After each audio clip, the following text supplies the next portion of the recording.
एक गांव में गरीब माँ और बेटे रहते थे।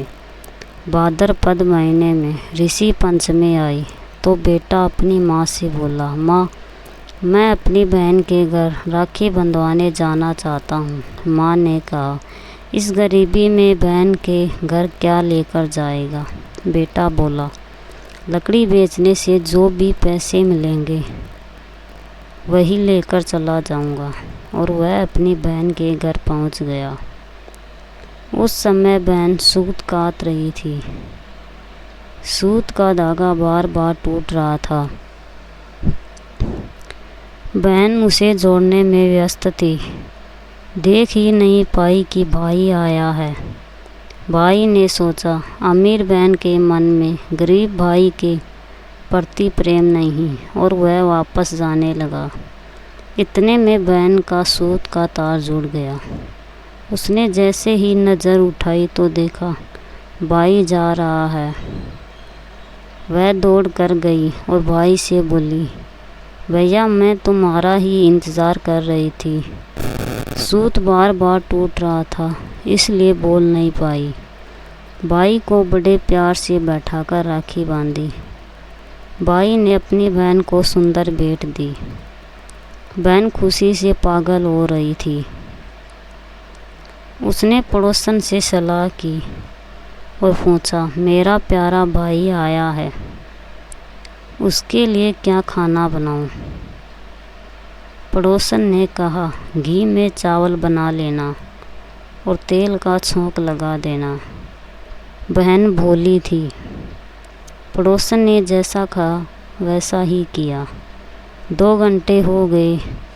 बाद ने कहा, भूख लगी है। बहन ने भाई को पड़ोसन वाली बात बताई और कहा, चावल अभी बने नहीं हैं। भाई ने समझाया, बहन चावल घी में नहीं बनते, दूध और चावल की खीर बना लो।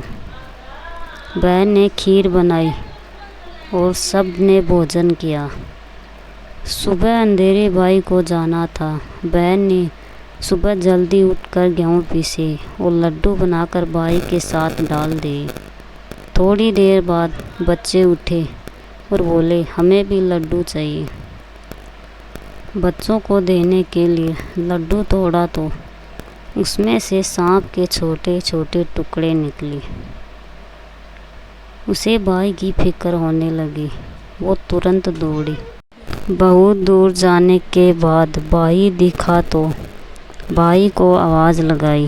भाई सोचने लगा, ये मेरे पीछे दौड़ कर क्यों आई है। उसने ऐसे इतनी दूर दौड़ कर आने का कारण पूछा। बहन बोली, मैं तेरी जान बचाने आई हूँ। तुझे जो लड्डू दिए थे उसमें भूल से सांप के टुकड़े आ गए हैं। तुझे यही कहने आई थी। भाई बोला, बहन मैं एक पेड़ पर पोटली टांग कर नीचे आराम कर रहा था, तब कोई चोर मेरे लड्डू चुरा कर ले गए। संयोग से लड्डू चोर पास में ही थे। वे लड्डू खाने वाले ही थे, लेकिन उनकी बात सुनकर रुक गए। बहन के पास आकर बोले, तुमने हमारी जान बचाई है, आज से तुम हमारी धर्म बहन हो। लड्डू वहीं गड्ढा खोद कर गाड़ दी। बहन भाई को घर ले आई और तीसरे दिन सीख देकर भेजा। इसलिए भाई को राखी के दिन रात को नहीं रोकना चाहिए और जाते समय खाने का कुछ सामान साथ नहीं बांधना चाहिए।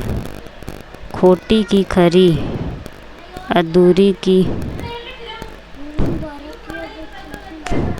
की पूरी।